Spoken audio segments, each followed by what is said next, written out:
Alguma vez já passou pela cabeça a dúvida: será que as minhas orações realmente chegam a Deus?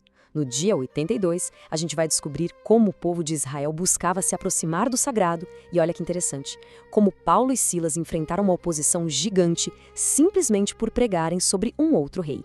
Prepare-se, porque a gente vai ganhar uma nova perspectiva sobre o que é adoração e sobre a presença divina. As leituras de hoje nos levam por uma jornada, sabe? Uma jornada que começa com rituais todos estruturados e vai se transformando numa relação muito mais profunda, muito mais pessoal. Então, para quem busca entender a adoração na Bíblia e como manter a fé em meio à perseguição, esta análise é fundamental. Vamos mergulhar juntos nos textos para desvendar o significado dos sacrifícios, das súplicas e da entrega de Cristo. A nossa jornada começa lá no livro de Números, que estabelece um sistema super meticuloso de como o povo de Israel deveria se aproximar de Deus.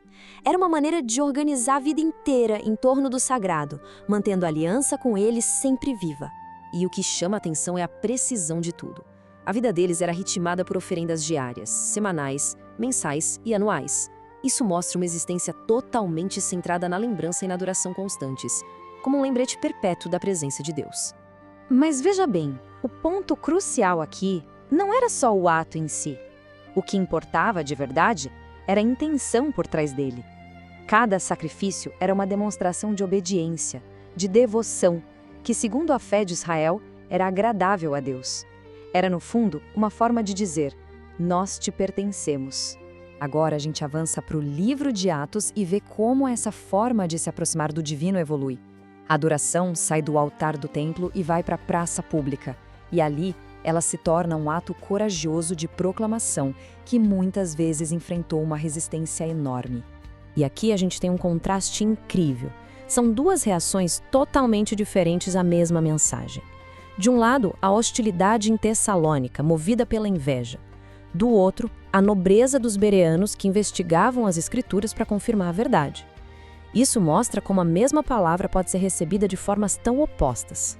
E o centro do conflito era justamente essa acusação, que era tanto política quanto espiritual. A fé em Cristo era vista como um ato de traição contra o poder estabelecido. Anunciar Jesus como rei era desafiar diretamente a autoridade de César. Era preciso uma coragem imensa.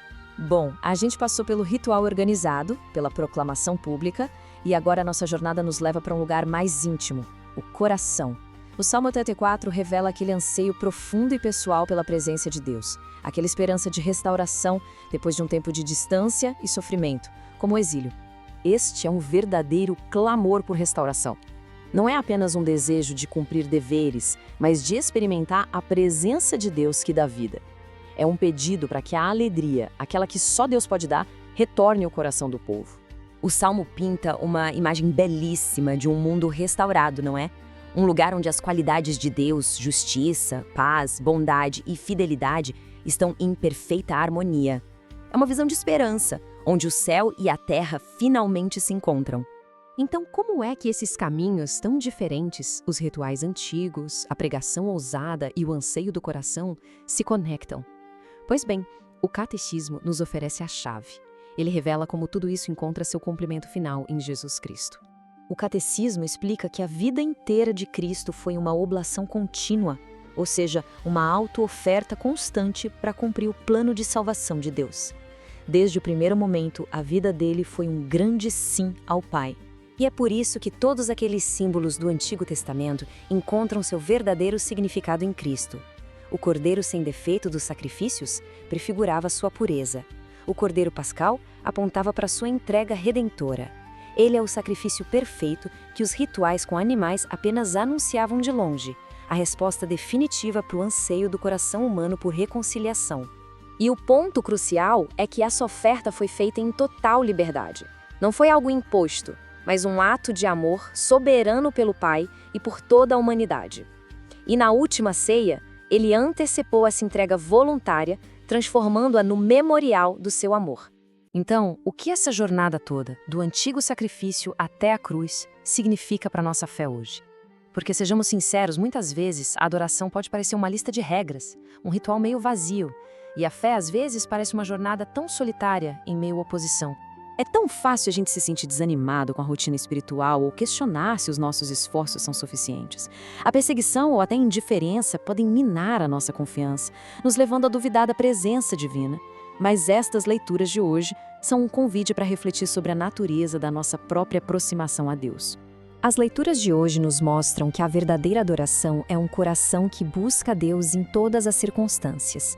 Os rituais apontavam para o sacrifício perfeito de Cristo, que agora nos permite uma relação direta, pessoal com o Pai. E com isso, a aproximação a Deus se transforma. Deixa de ser uma obrigação para se tornar uma resposta de confiança. E essa é a recompensa final. A lição mais profunda do dia 82 é que a entrega de Cristo nos garante a paz e a salvação. Não importa a prisão ou a perseguição que se enfrente, a glória de Deus está perto dos que o temem. A adoração, assim, deixa de ser uma obrigação para se tornar uma fonte de esperança e paz, na certeza de que Ele é sol e escudo. Que a gente possa, então, se aproximar de Deus não por obrigação, mas com a certeza de que Ele anseia por nossa adoração e está ao nosso lado em cada desafio.